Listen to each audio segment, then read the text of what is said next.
Okay, so this is a continuation lesson.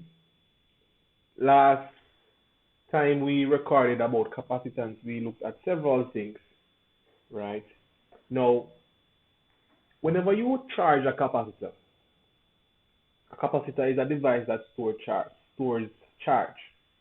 Now, that charge can be discharged out of the capacitor, which means that you can now treat the capacitor as a backup unit for storing charge. So like take for example when power cut is gone, right?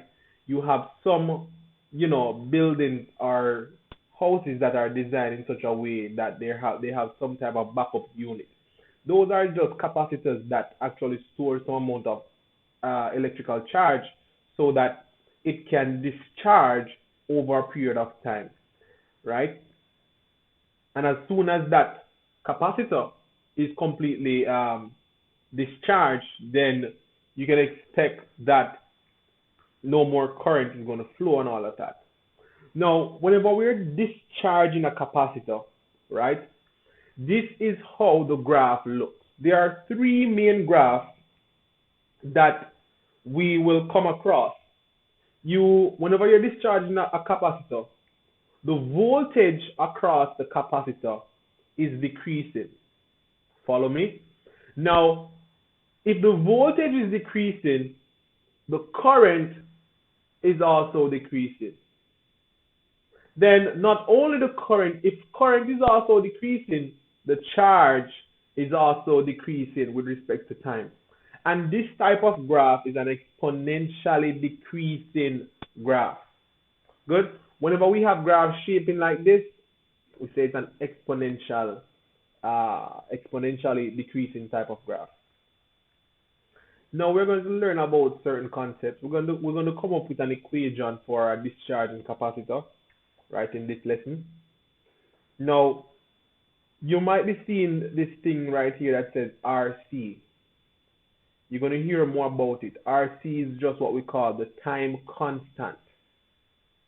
And experiments have shown that whenever the initial amount of voltage, right, has discharged to 37% of its initial amount, that is recorded as one time constant.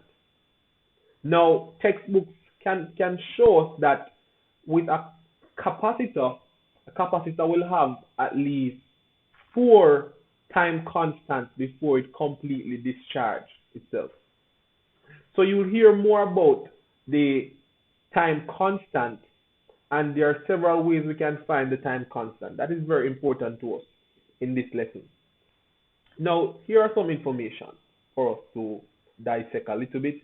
You can read through in its entire sense, but hear me out now, right? It says that once a capacitor has been charged, it can then be discharged by disconnecting the power supply and connect it up with another electrical component.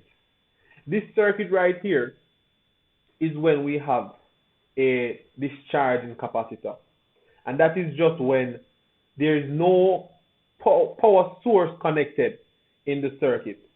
Generally speaking, whenever we are discharging a capacitor, we are discharging it across a resistor or some other component, but in most cases it will be a resistor.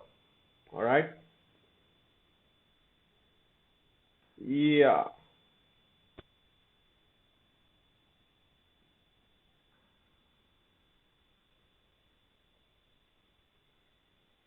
The thing about capacitors, when they are discharging, right? Remember at first, when the capacitor is completely charged, when it is completely charged, the voltage across it is the same amount as which the EMF had at first when it was charging the capacitor.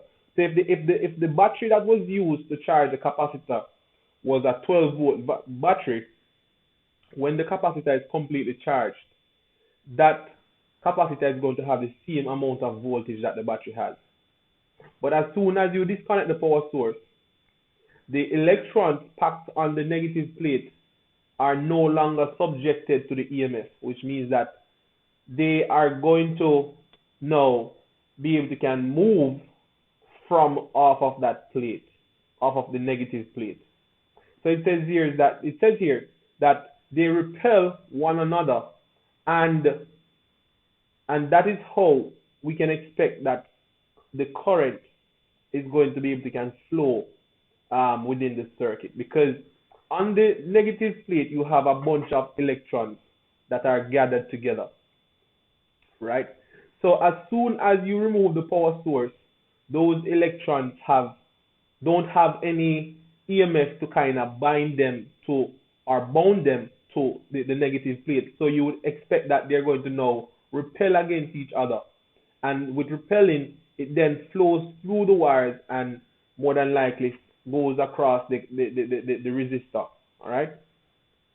It says once the charge on the negative plate and the positive plate have been equilibrated, right, which means that you have the same amount of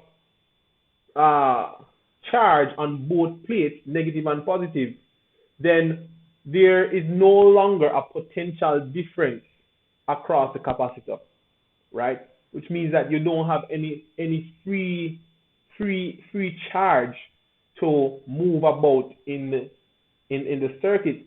So in that case, it says here that the electron cease to flow, which results in the current dropping to zero. So once things come back to normalcy or equilibrium, right, then we can simply point out to say that there will be no potential difference, and potential difference is just when you have more negatives than positives, right? So as soon as everything is balanced back out, then there's no free electrons or free charge to move about inside of the conductor. So hence, no current is going to flow. It says naturally, this discharging process takes time. And it says the time constant over which this discharging process occurs depends firstly on the capacitance and also the magnitude of the resistor in the discharging circuit. So this is a very important thing for us to understand. Whenever we are discharging a capacitor, right, the time constant here is dependent on the capacitance and the magnitude of the resistance. Now, it says to us that the lower the resistance in the discharging circuit, the higher the current can be flown through the wires. So, or in essence, if you have low resistance, the current will be easily passed through the wires or passed through the resistor. So in that case, it discharges much quicker, if you understand me. So if you want to design a system that does not discharge very quickly, right, then you must consider this level of resistance, the magnitude of resistance that you will use in the circuit. In addition to that, right, we can look at Ohm's law to see that current is inversely proportional to resistance, right? So it just explains it here that if my resistance is low, then my current flowing through the system is going to be high, and as a result of that, my capacitor is going to discharge much faster. We can also look at it from a standpoint to say, if I have a very high capacitance, if I have a very large capacitor, that capacitor is going to take a much longer time to discharge itself. So we're saying that the time constant is dependent on the capacitance and the resistance. Now, as we talk about time constant, there's a symbol that we use to represent the time constant. And it's almost looking like the wavelength symbol when we talk about wavelength, but it's more looking like it's almost like a T, but the top of the T is going to be a squiggly looking kind of thing. So that's the symbol, this one right here, right? That says time constant is going to equal, if I want to find the time constant is going to be equal to R times C.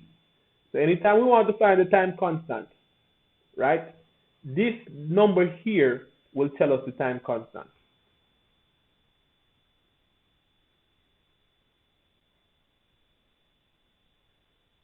This is just a simple circuit, and you must know how to draw a circuit like this pertaining to a charging and discharging capacitor. When the switch is connected to the capacitor right here, right, that is when the capacitor is charging. So this is charging. Once you can see that the battery or the power source is connected to the capacitor in series, then that's going to be charging up. Now, what if I want a discharging capacitor? All I would need to do is to take this switch and connect it at this point. So over this region, now is going to be a discharging capacitance taking place, or discharging capacitor. My capacitor is going to be discharged across this resistor. And we want to be able to derive an equation that links these things right here. All right? We're going to talk about that right now. But firstly, we have to consider something here. Whenever a capacitor is discharging, we said it already that the current is going to change. Right? It's going to move from a high point to a low point. So if we were to actually try to find the current, right? Our current I should be equal to since current is equal to the rate of flow of charge, right? We can expect that when the capacitor is completely charged, it had some value, some initial value. And then when it is completely discharged, then it has a final charge value. So we can find the overall change in the charge, right, by way of saying delta charge, which is change in the charge, so final minus initial charge, divided by the time that it takes to be completely completely discharged. And because we're also changing the time, right? So at first it was charged for a period of time, and then now as soon as it starts discharging, there is a change in time. So we say dt. Now as it relates to the current that is flowing, because conventional current is the opposite of the flow of electrons, and in a capacitor we're dealing with the flow of electrons, we have to put a minus sign in front of this to show that we're actually referring to the flow of electrons. Now guys, this is something that you also need to know. Whenever we talk about delta Q, right, it's the same thing as saying, from mathematics, it's the same thing as saying I is equal to minus dQ upon dt. It just means the change with respect to something. So the change with respect to charge divided by the change with respect to time. All right? So that your math class can come in very handy right here. Now, we're almost there. Almost. Now, we're deriving the formula for a discharging capacitor. All right? Now, there's something else that we need to make a reference to. And we must take into consideration Ohm's law at this point, right? Ohm's law would have stated to us and tell us that voltage is equal to I times R. Because we're also dealing with capacitor and charge and all of that, we're going to use another equation. We're going to think about another equation that says Q, which is the charge, is equal to the capacitance times the voltage. Now, for Ohm's law, let's call Ohm's law equation 2. And let's call this one equation 1, this one equation 3. Let's make I becomes the subject in equation 2. So let me put it over here. Make I the subject. When I make I the subject, I is now equal to V upon R. Wonderful. So I'm seeing two equations right here. I'm seeing two equations that equals to I. The equation 1 is telling me something about I, and then equation we could call this equation 2 just the same, right? Or 2.1 if we want to say that. Now we can equate both of those. If I equate equation 1 and 2, right? I realize that minus dq upon dt is equal to V upon R.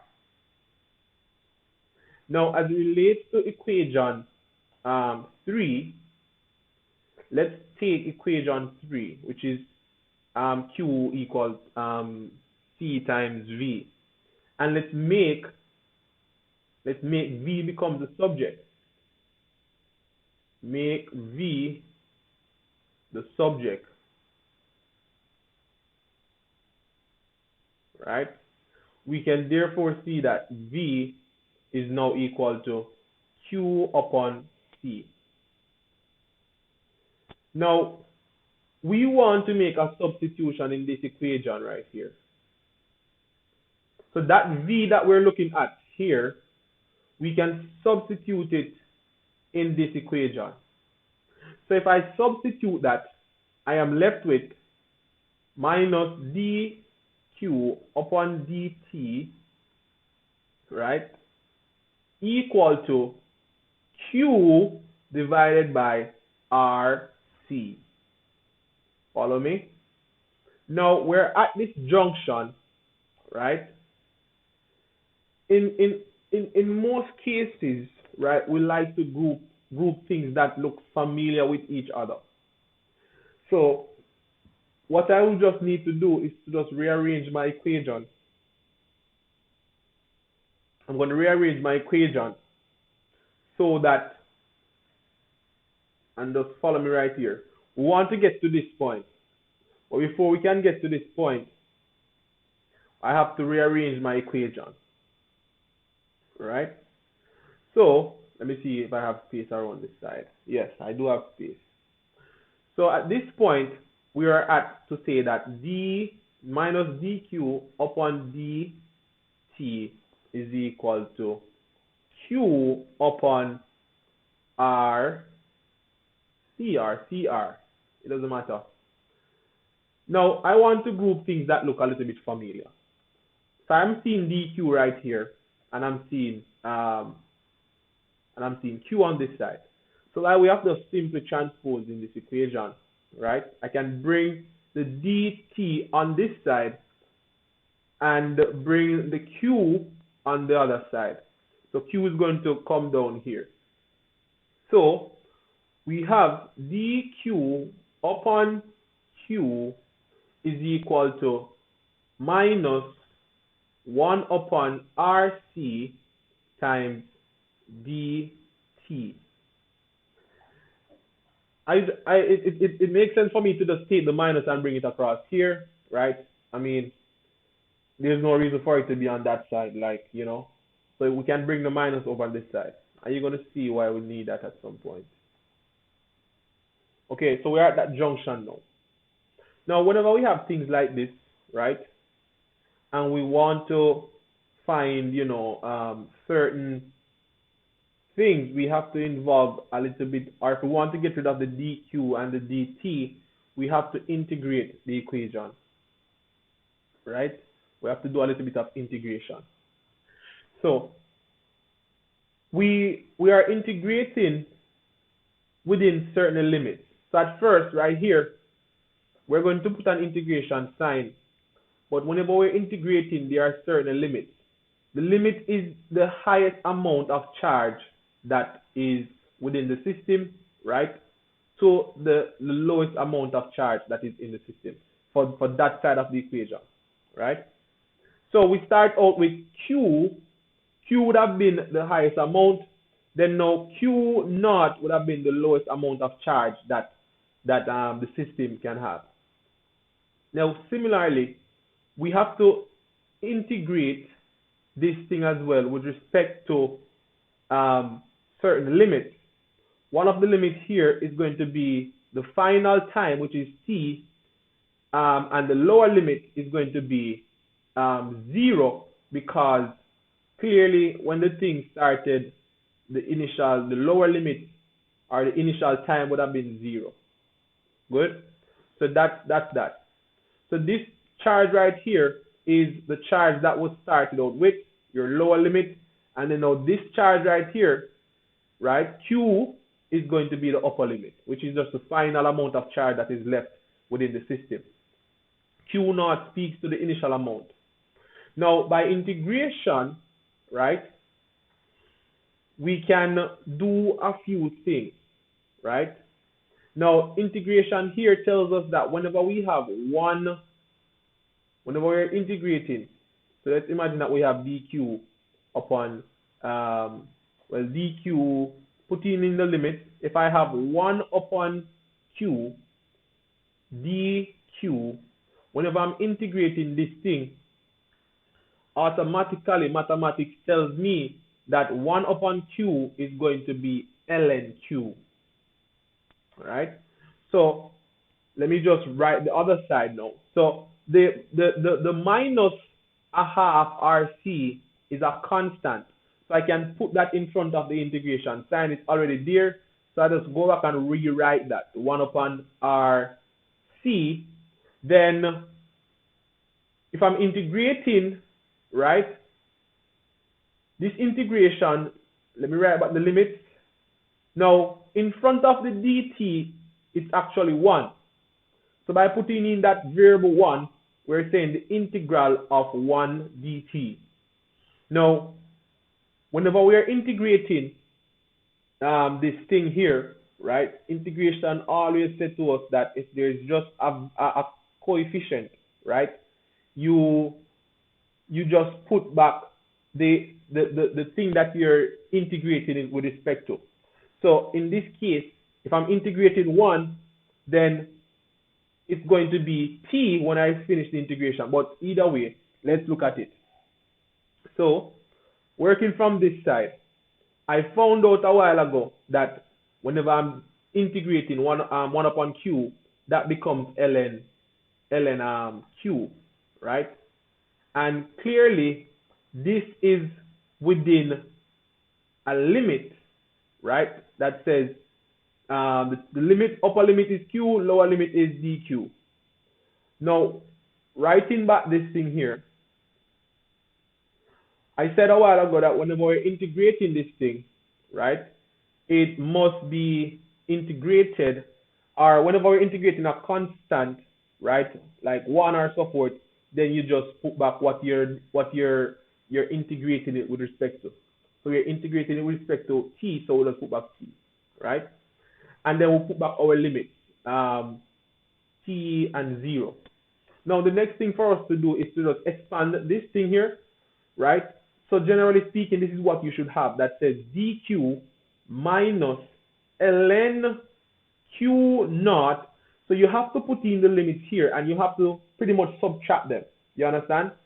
So by putting in the limits, the upper limit goes first, then the lower limit come after, and you put the minus sign in between them. This we're left with now negative RC, right? And then now, by way of expanding this, we're saying t minus 0, right? Can put it in a bracket if I want, right? T minus 0, right? Because all I'm doing is taking t, the upper limit, and putting it here, right? And then, pardon me.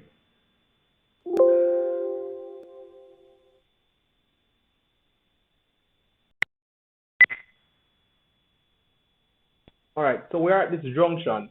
Sorry about that. We're at this junction now where we're saying that ln q minus ln q naught is equal to minus r minus, well, yeah, minus, did I say that correctly?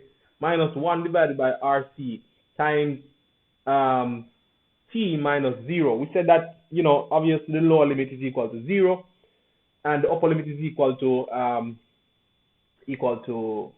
t. So we're left with this scenario here, right?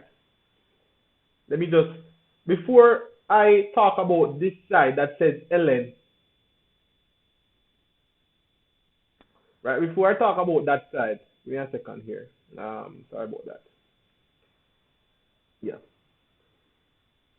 So whenever we have this scenario that says ln q minus ln q naught, the laws of logarithm, laws of log, say that we can simplify it by, say, ln q divided by q naught. So whenever you see a minus sign and you have two ln functions, right, then you can simplify it by saying ln, right,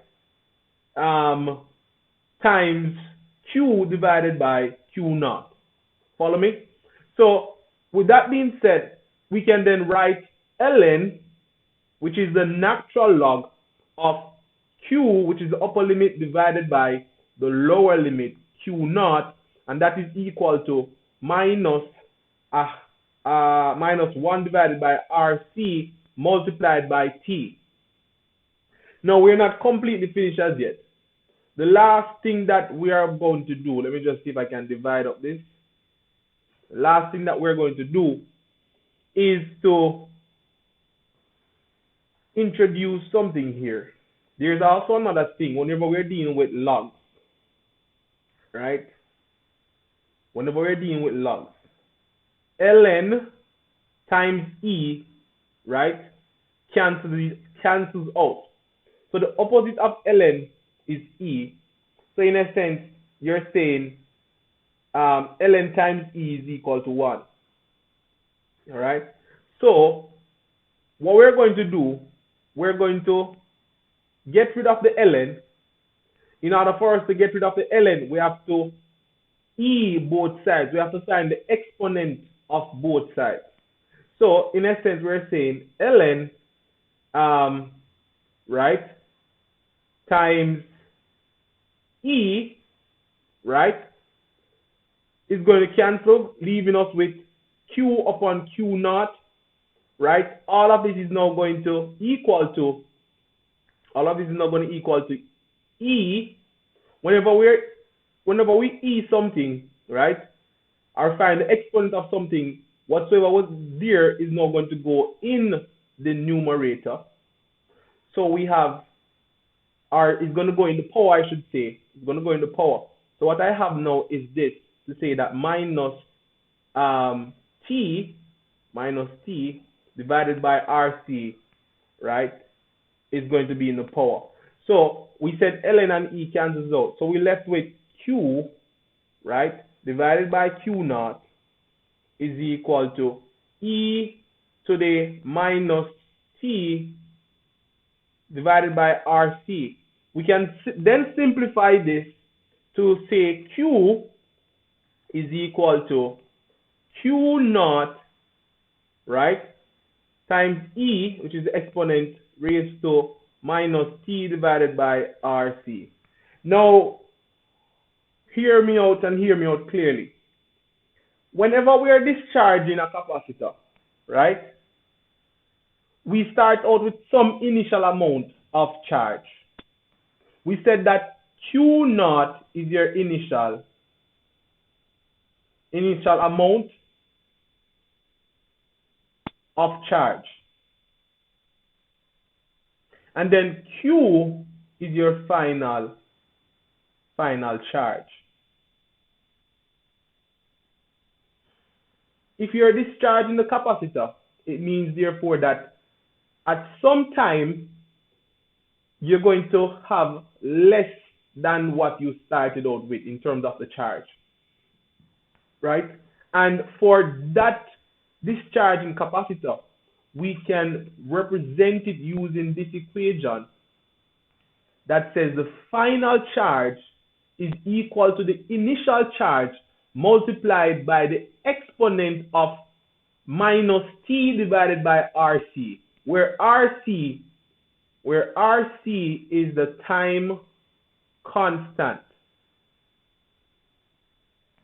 If we go back to this, you can see it from a more refined state that just says Q is equal to Q naught, which is your initial amount, right? So from a graphical standpoint, because we're saying that this equation is an exponential equation, you can show it from the graph by showing it in this way.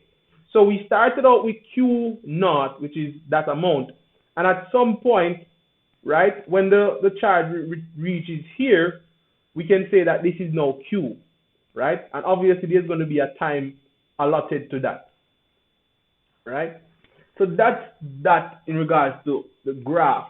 Now, this is just one type of discharging graph, right? As we said, there are three types of discharging graph. You can have one for current, you can have one for charge, you can have one for voltage.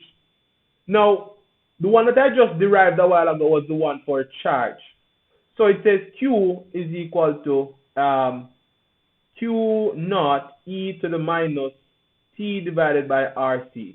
Now, for your current one, now it's the same. It takes the same format. The format doesn't change. All you're changing is just the variables right here. So instead of having Q, you have I, right? So I is equal to I naught e to the minus T upon RC. Good. For your velocity, you can also have a discharging graph. You would say V is equal to V naught e to the minus T divided by RC. And we said that this value here will be your initial amount. Quite often, whenever the capacitor is completely charged and then it starts to discharge, that amount is the initial amount is the amount that the EMF had given it in its original state. So when you say it was charged up to its maximum, right, or fully charged, that initial amount of voltage is the same amount that the power source produce, right? So if it is 12 volts, then your V naught, your initial amount of voltage, is going to be 12. And then you can expect that that is going to decrease as we go along. So note how to can derive the equation from the standpoint that we took a while ago, right? All of this right here, this is how you have to derive it. You have to take it from this point, you have to recall a few things, then put it together, then you're going to do some integration, coming all the way down to the answer. You have to recall a little bit of log, right? That says ln q minus ln q naught is the same thing as saying ln bracket q divided by q naught. And then you also have to remember that ln and e cancels out. So it therefore tells us that ln times e is equal to 1. Because we wanted to get rid of the ln. Anytime you're trying to get rid of ln, you have to e it. You have to multiply it by its exponent. Okay, so we have found those equations, right? We made mention of the time constant already, right? Now, how we know that the time constant is let me just let me just read this information before I explain it over that side. So time constant for a discharging graph.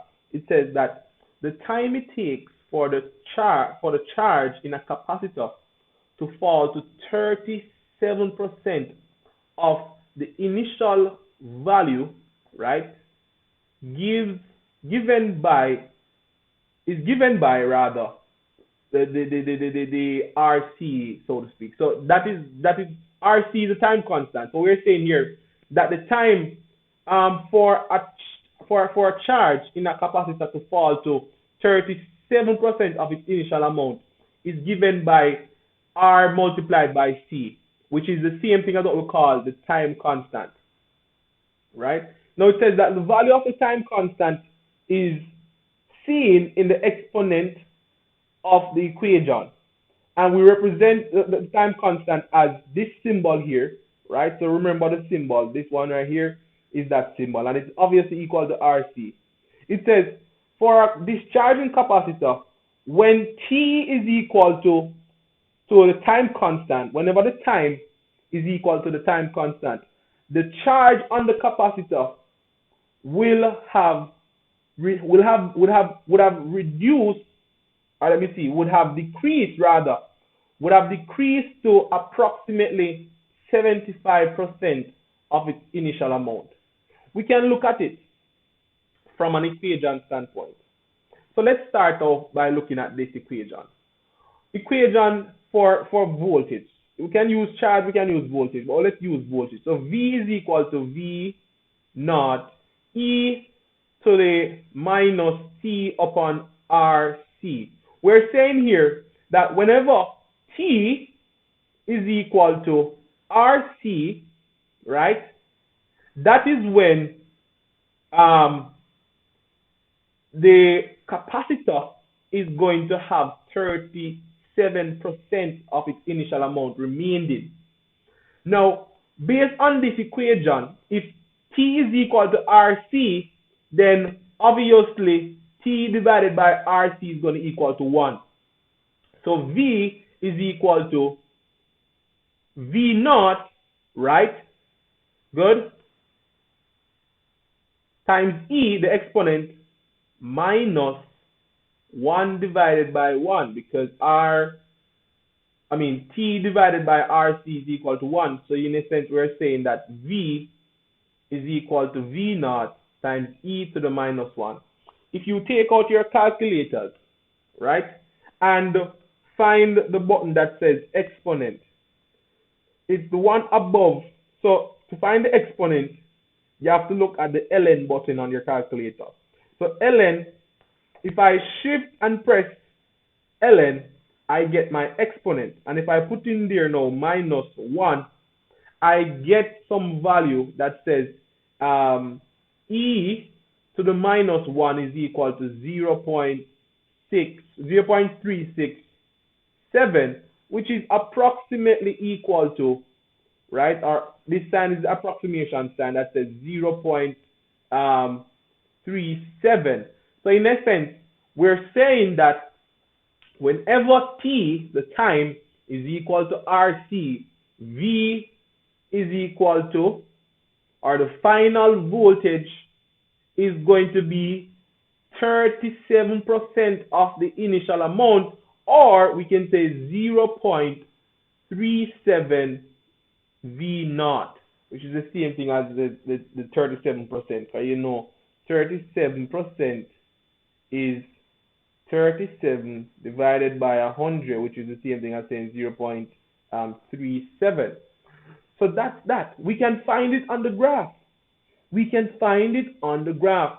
If I know the amount that I started out with in terms of the charge, right, I can say, okay, when will I have 37% of my initial amount remaining? So all you would need to do in order for you to find that value, right, you would say V is equal to 0.3 multiplied by the amount, right, multiplied by the amount that you started out with, and that will determine the actual the actual time constant. So what you would do is use your graph and extrapolate a line straight across to where it touches the curve. Wherever it touches the curve, right, and you go down, at that point, your corresponding x value, your corresponding time value here is going to tell you the time constant. Because we said it already, whenever t is equal to RC, that is when your time constant is.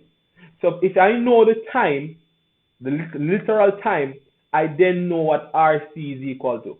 And this can now take us into finding maybe an unknown value, right? So you, in certain calculations, they can ask you, maybe you did not know the resistance that was used in the resistor.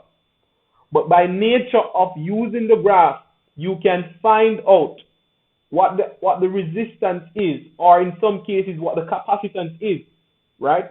And yeah, so that's that as relates to time constant. I hope that I did make mention of everything. We said that time constant is RC, and we said that whenever the time of the discharge is equal to RC, that is when 0.37 of the initial amount is remaining. Good.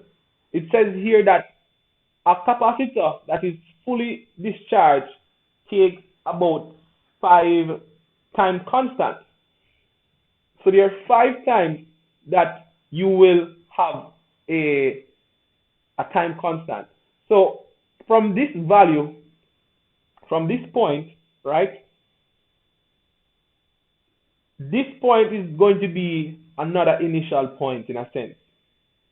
So at this very time constant, what would have been the next time constant? So you'd have to use the charge that is at this point.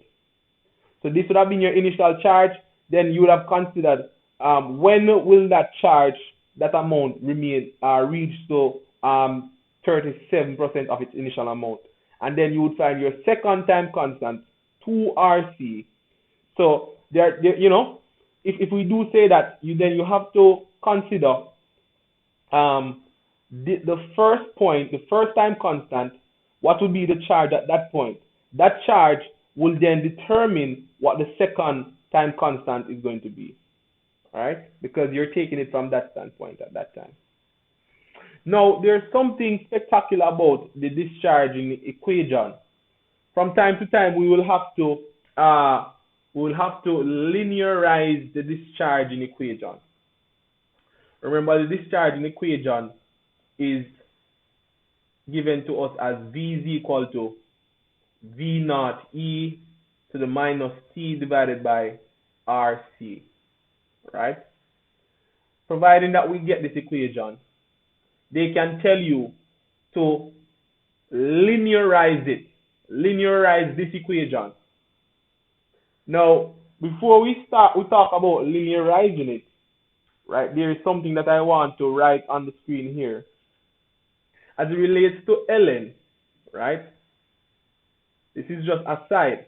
Whenever you have ln A times B, the laws of log say that we can break it apart and add them. So ln, let me just write this properly. Ln times A plus ln times B is the same thing as when you have ln times A plus B. No, my bad. So we're saying ln A plus ln B is the same thing as saying ln A times B. Good? That's just something that we need to recall here. So, in order for us to do this, to linearize this, we have to ln both sides of the equation. So this equation that we have here, we have to ln both sides, finding the natural log of both sides. So in essence, we're saying ln times V is equal to ln times V times E raised to the minus T divided by RC. Now, the point that we just highlighted a while ago that says ln A B is equal to ln A plus ln B. This ln is being multiplied by V and is also being multiplied by E. So we can break it up and say ln V, by the way, V naught, ln V naught plus ln E raised to the minus T divided by RC. And all of this is equal to ln V. But recall a while ago, if we can recall, we said that ln E is equal to 1. So ln and E is going to cancel out, leaving us now with ln V is equal to ln V naught minus T, right, divided by RC.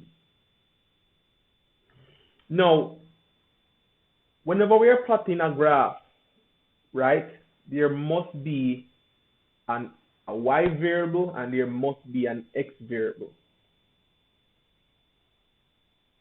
Whenever we are plotting a straight line graph takes the form of an equation. So this is what we call equation. My bad. Straight line. I want to spell straight line. Equation of a straight line. So equation of a straight line. Straight line is given to us as y equal mx plus c. Any straight line graph that we're plotting, it will take that form that says there is some y variable that is equal to m times x plus c. In order for us to can put that equation in a linear form, we must identify what is going to be my x variable, what is going to be my y variable. Now, let's make a little bit of adjustment. So this is just a point of information, right? Let's go back to this equation here and let's make a little bit of readjustment. So ln V is equal to minus T, right? We can separate this and say 1 upon RC, right? Plus ln V naught. Now, by way of looking at this, if I were to compare my y equal, right? And I think I didn't do it correctly. Let me just, not necessarily correctly, but just because I want something to be more straightforward. Let me just readjust something here. So let me put the minus RC right here, and then I put the T value here. If I compare this to my y equal mx plus c, I can now see that it is now in the linear form. So on my y-axis, I'm going to have ln v, and then on my x-axis, I'm going to have t. Now you just have to know what variables are going to be on what axis, right? You just have to just know that. Once you know what your x and y variables are, then you can simply go ahead and linearize it.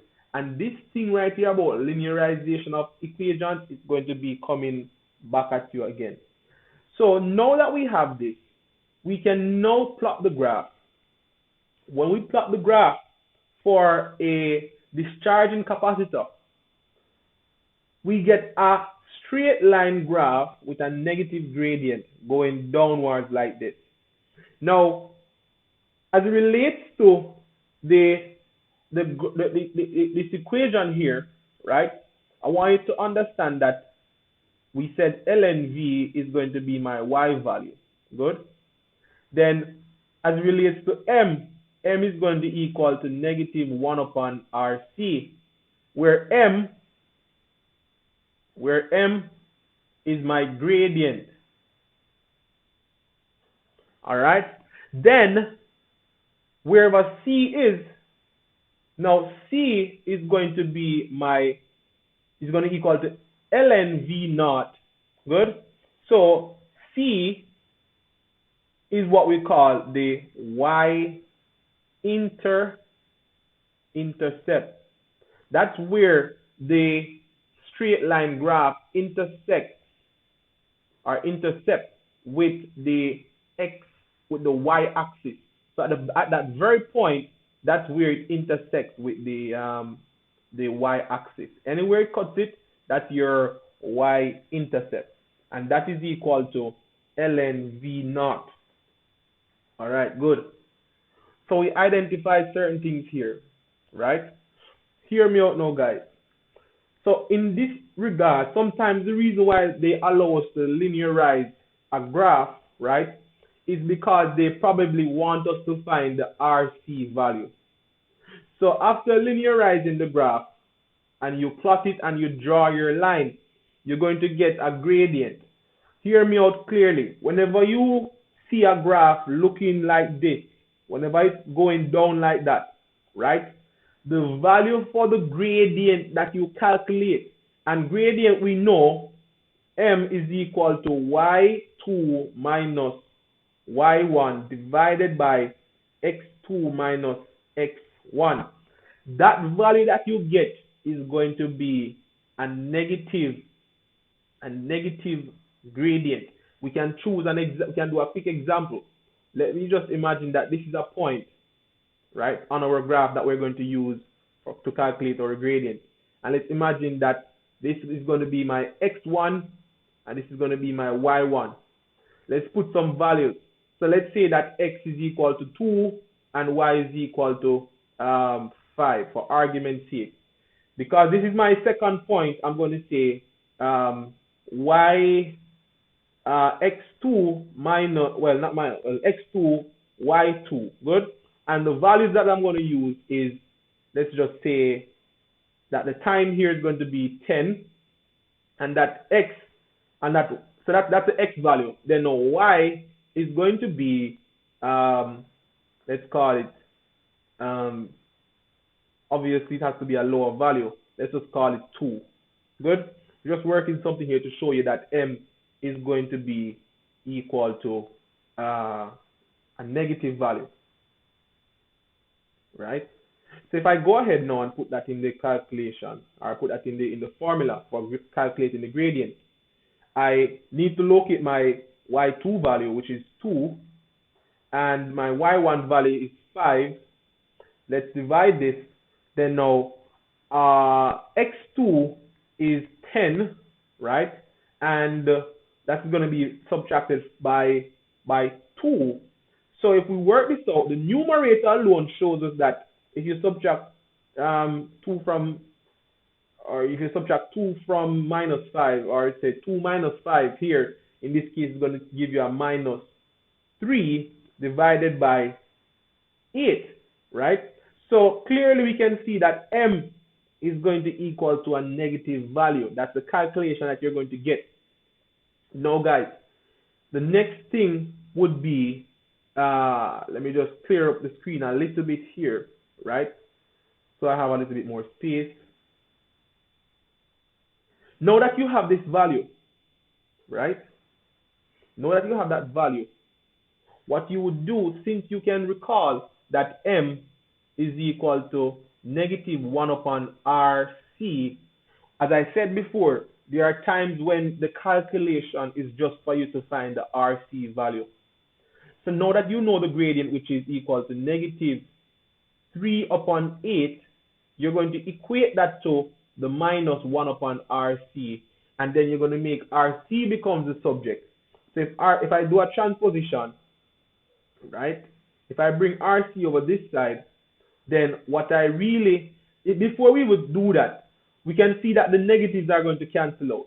So the negative signs here are going to cancel out each other. Oh, good? And then we're left with RC is equal to 8 divided by 3. So that is what you would pretty much do if they want you to find the RC value. There are times when they want you, in some cases, they might give you the capacitance value and they say using the gradient, find R. Then all you would have to do is obviously need to find the gradient, use the gradient number that you get, equate it to minus 1 upon RC, sub in the value for C, and then you can find R. Good? Now, there's also another thing that they can do, right? I'm going to clear all of this. There's also another thing that they can do, and it is related to this value here. It's related to this value. Good? So they can say to you, right, find the initial amount of charge or the initial amount of voltage using the graph.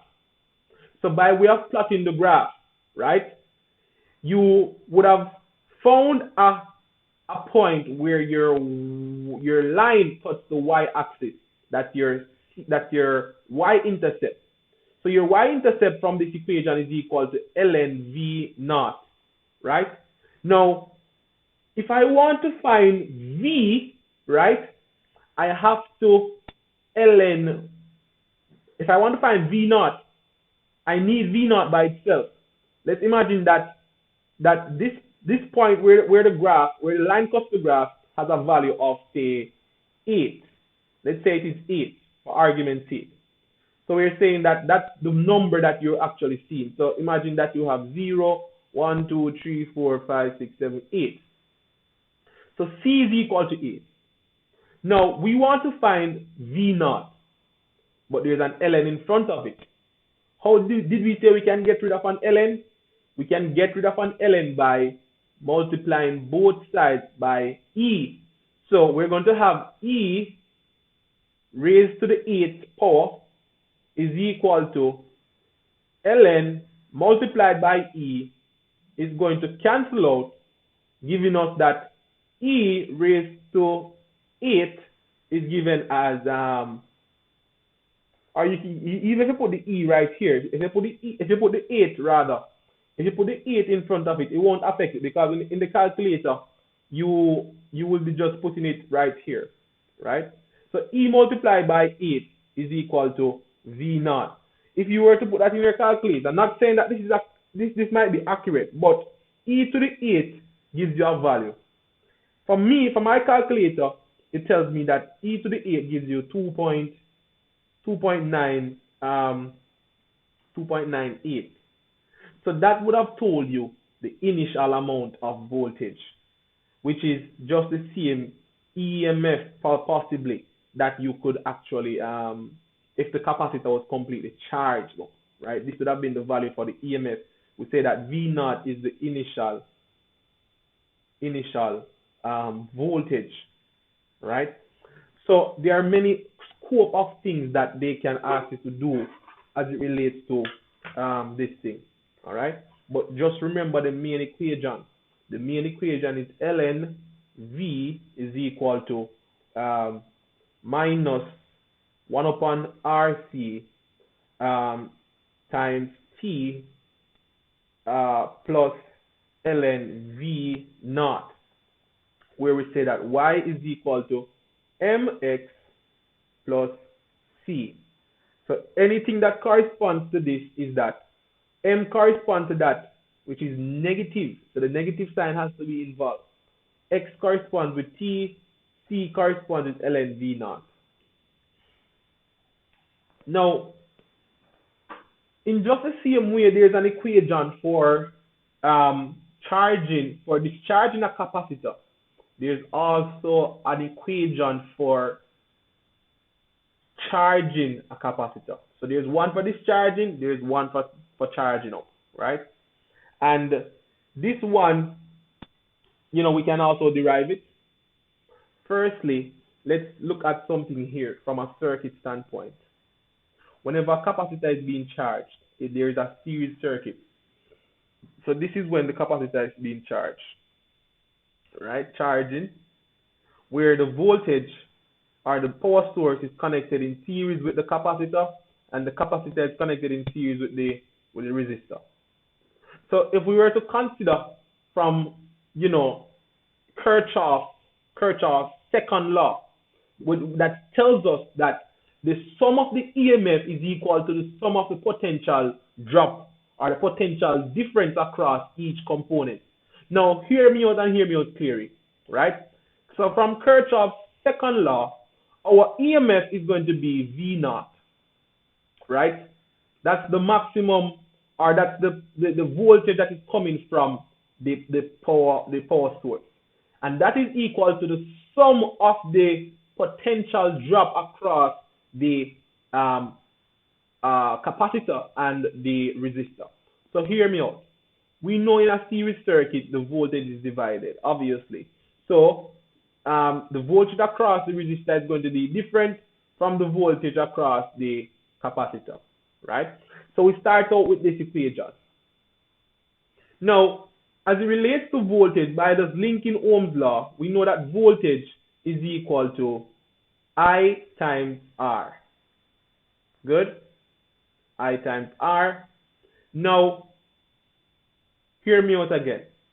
So this, across the resistor, right, we can rewrite an equation, or we can just replace the voltage across the resistor by saying I times R, right?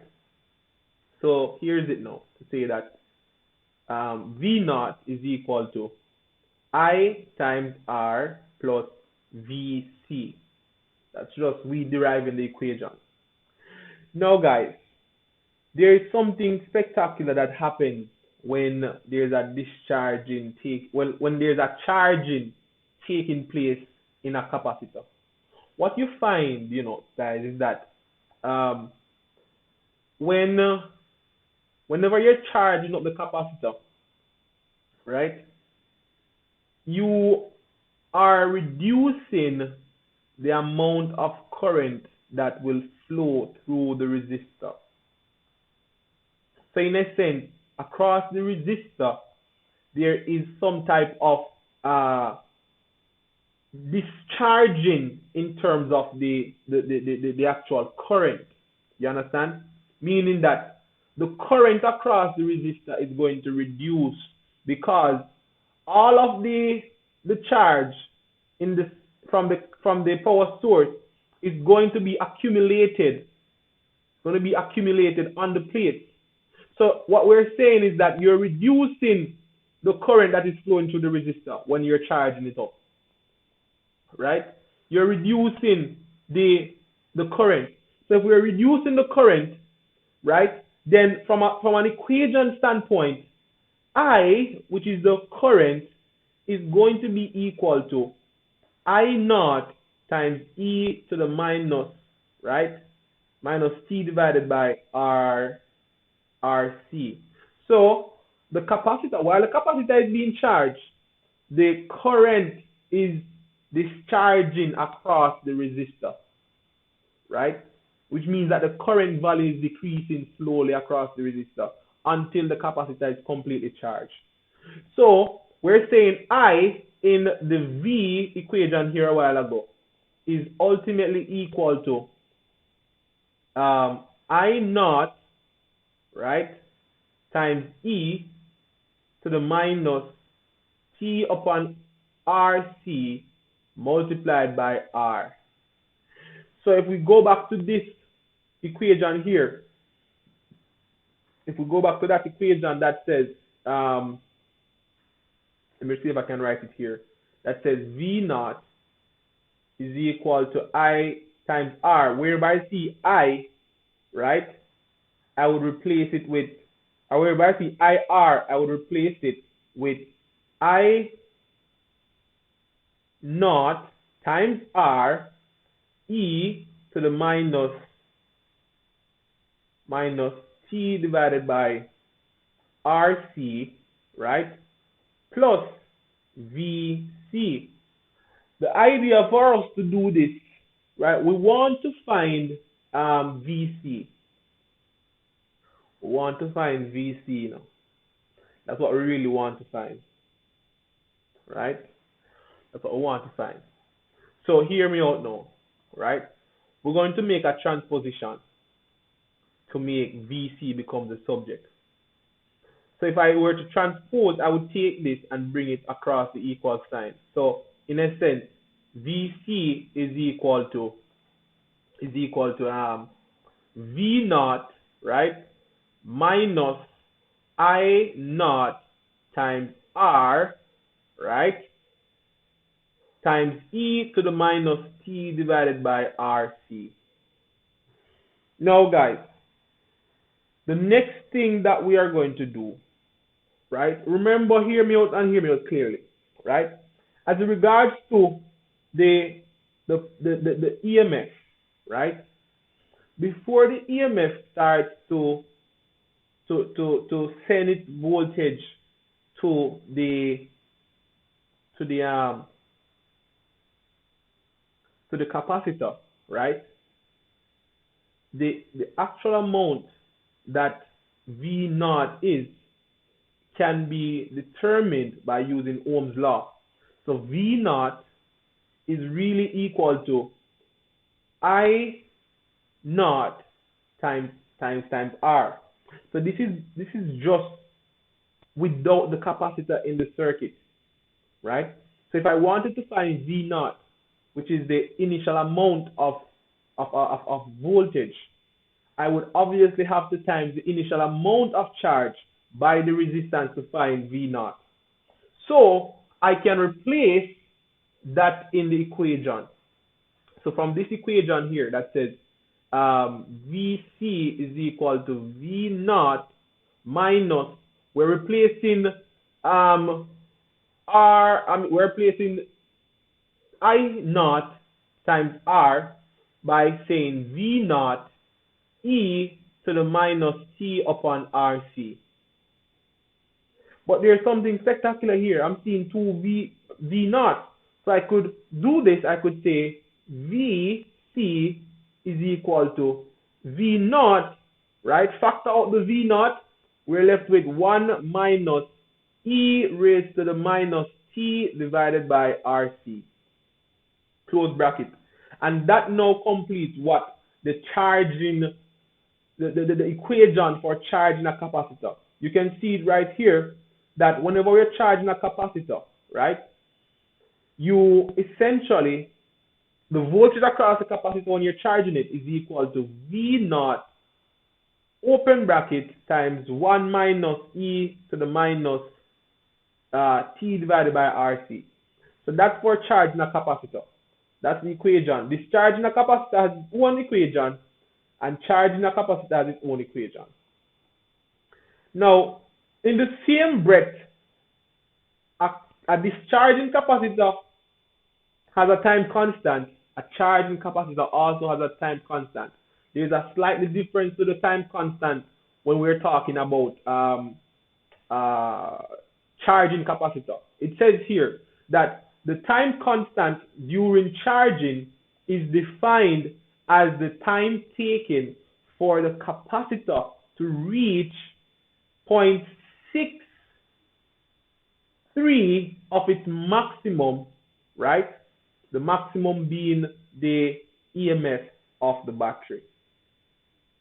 So remember now, this is a graph that whenever you're charging a capacitor, whenever you're charging a capacitor, you have this type of graph going on here, which just shows us that the current or the voltage is being increased exponentially. You have an exponentially increasing type of graph going on here. Now, we're saying that the time constant is the point just before, right, or just when the capacitor has been charged to 63%, or we could say 0.35 of the initial amount. So imagine that this is the maximum. This is the maximum amount that the capacitor will charge to, which is the same thing as the EMF, right? So the maximum of voltage that the capacitor can charge to is the EMF. Good. Now, with that being said, wherever I can find the 67% of the maximum amount, right, or before maximum, right? Let me just check here. So 67% 63% of its maximum. That is going to be the time constant. So in essence, we're saying that whenever V is equal to 0.36 of the EMF, or we can say V naught, then that will determine the time. That is the point at which the time constant for a charging capacitor is going to be.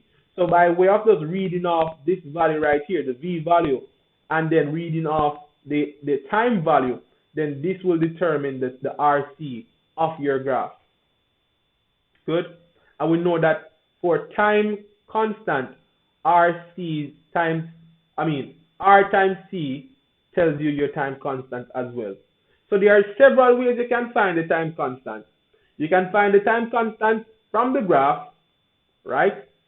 And you can also find the time constant from an equation. Remember, we said that whenever T is equal to the time constant, that is when, if for this case, for the charging capacitor, that is when 0.63% of the initial amount is reached. You understand? Yeah. Now let's just look at a few questions, right? And I hope we're all following.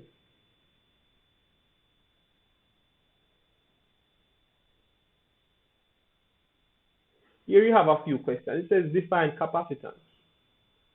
This was mentioned in the first lesson. That says capacitance is the amount of charge stored per unit voltage, or per unit volts, or per unit voltage, yeah, right? So that's just what it is. That's what capacitance is, the amount of volts, the amount of charge rather, that is being stored per unit potential difference. Good. Here we have just a simple question that says an uncharged capacitor of 200 microfarads is placed in series with a 470 kg, and not kg, what am I saying? 470 kilo ohms resistor, a 1.5 volt cell, and a switch. It says draw a circuit diagram of this arrangement. So just imagine that you just have the capacitor in series with the resistor, and you have a power source connected here, and you have a switch. And that's a simple 1-2 circuit. It's a series circuit, just what it is. It tells us that it's series. It says to us, sketch a graph, right, of voltage versus charge for your capacitor as it is charged. And it says indicate on the graph the energy stored when the capacitor is fully charged. Now hear me out, guys. We looked at this graph already to say that whenever a capacitor is being charged, your voltage is directly proportional to the charge that is being stored. So the more voltage you apply, or in essence, the more EMF you have, right, that is providing that overall energy, right, to charge the capacitor. The more of that you have, the higher that value is the more charge that can be stored on the capacitor, depending on the capacitance as well of the capacitor. But this graph right here, right, would show us some spectacular thing. One thing we need to highlight is that we need to highlight that potential difference V is equal to work divided by Q, right? We must remember this to say that potential difference is the work done divided by Q. But what they want us to do is to show on the graph the energy that is being stored, right? The energy that is being stored for this type of capacitor can be located within this region. This is the region that we say that the energy is stored, right? We looked at it to say in the previous lesson to say that underneath the graph, will tell you the amount of energy that the capacitor stores, right?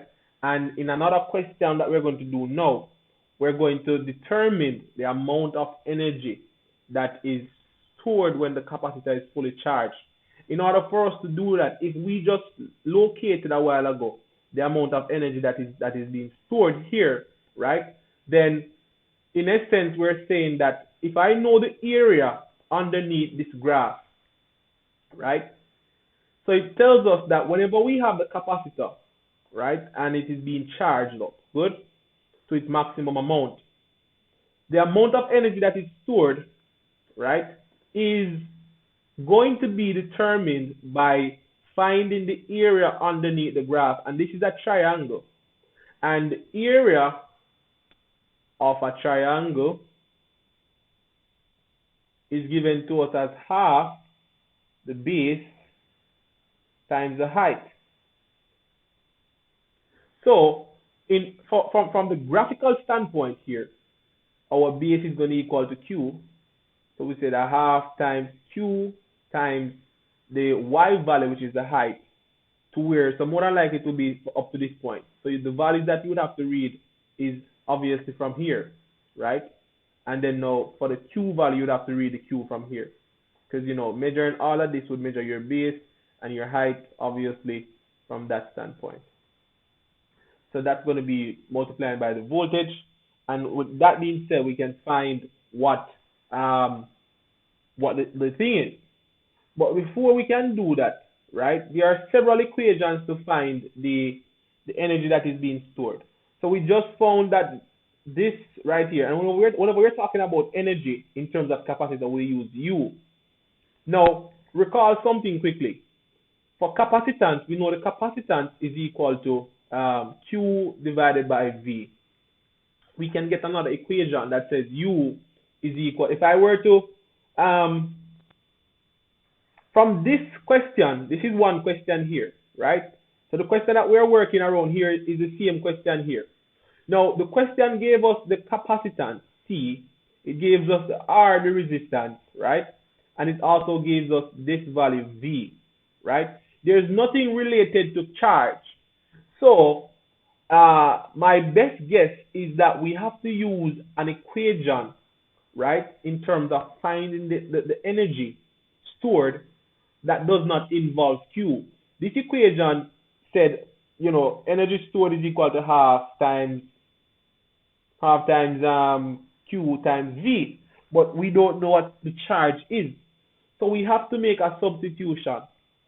If I make Q become the subject from this equation, I get that Q is equal to C times V.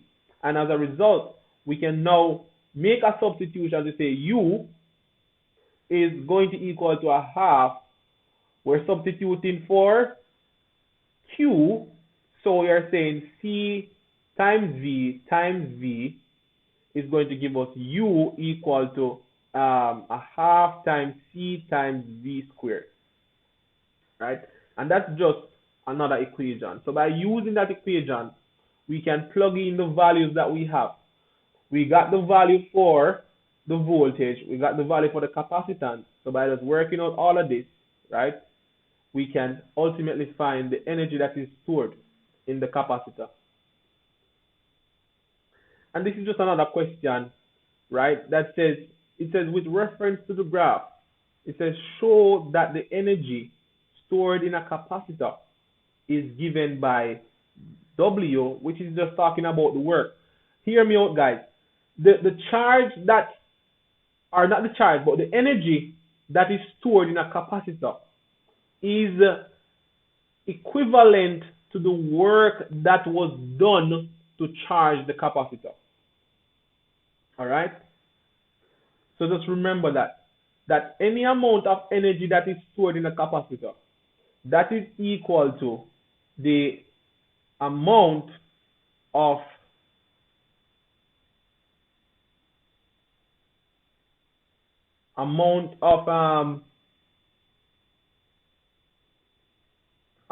energy, or the amount of work that was done to charge it. All right? So for this question, it says at first that they want us to to find this thing. So you would use the area underneath the graph, right? So as we said earlier, because you're plotting voltage against Q, right, you get this type of graph. The area underneath it. So by using the area underneath the graph, we know that the area is a triangle. So that is half times the base times the height equal to the W, right? So that area tells us to work. So W is equal to half times Q times V. And it goes to a point to say that calculate the energy stored by the capacitor when it reaches 5,000 volts. So you would look at your charge value. So your charge value at 5,000 is going to be 0.35. And with that being said, you can plug in those values in the question here and find obviously the amount of work, or we could say U is equal to 875 joules, right? So the same work that was done to charge it is the same work that is the same energy that is stored. Another simple question that says the graph below shows the voltage varied with time as the capacitor discharged across a test circuit that has a resistance equivalent to the patient's chest. Now we can clearly see that the discharging capacitor, right? Now it says now using the graph to find the time constant for the circuit. So in order to find the time constant, you have to come from the standpoint to say that V is equal to V naught. Well, V rather. Let me just start back over.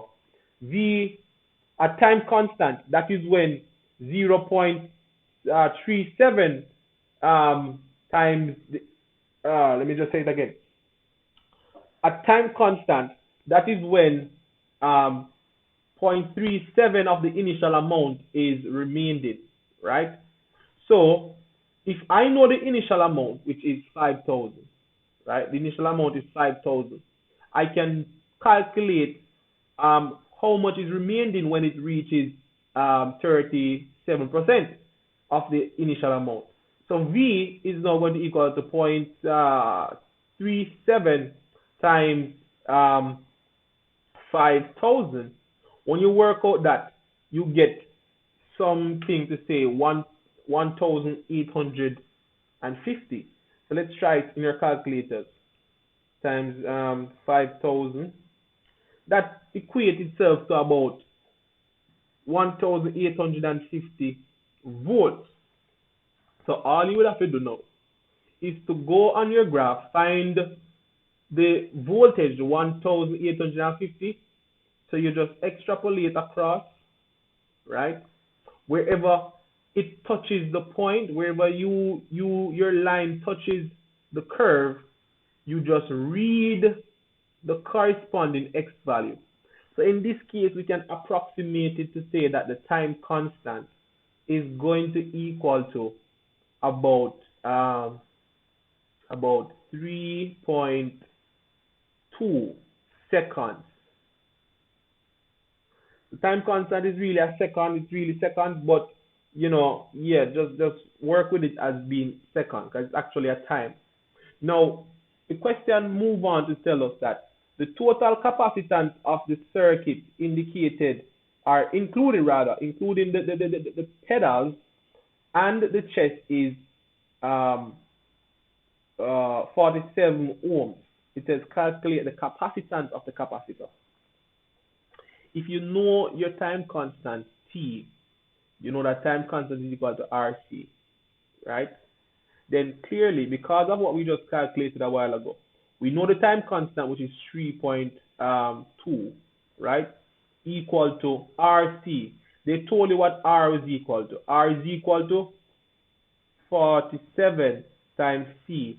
All you just need to do now is to just divide both sides by the 47, and you will get that C is equal to 3.2 divided by 47. And if we just try that, 3.2 divided by 47, you'll get C is equal to 0.06.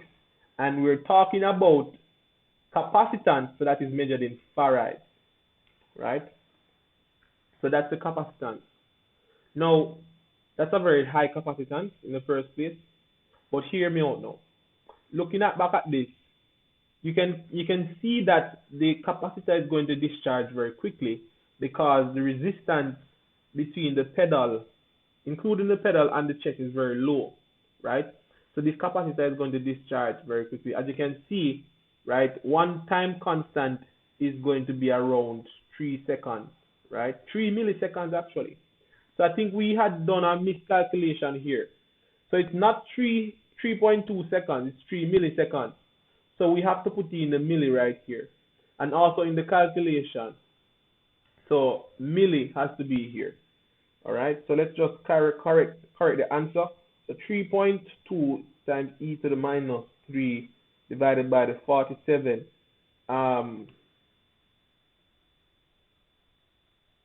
Right, that gives us the actual value now.